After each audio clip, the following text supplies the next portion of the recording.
I've always liked walking with God outside.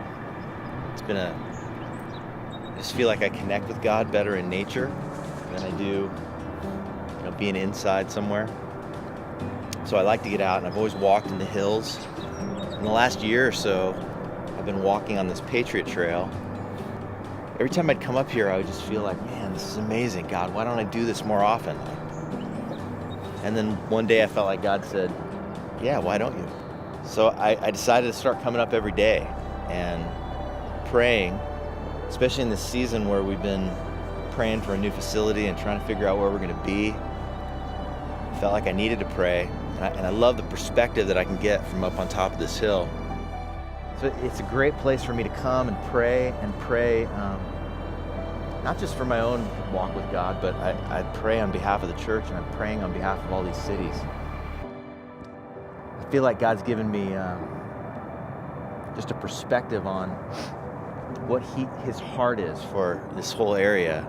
I believe that God is going to bring revival here. I saw a picture about 6 years ago of this wave was coming down the freeway from the north and from the south, and it met right in this spot. God's doing something. Everybody I talk to is feeling it in other churches and other places too. But it's something that can't be rushed. I'm looking at all of this green and these wildflowers and thinking about spring, and it just kind of reminds me of spring. It's like I can't rush it, no matter how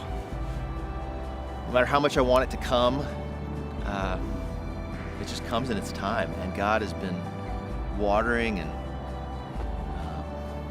the sun's been shining, and it's like when we walk with Him, when we wait, He's doing it, and He's renewing all things, and His processes aren't always the same as ours. They're much more about seasons than minutes and hours, and I can't cause it to happen any faster.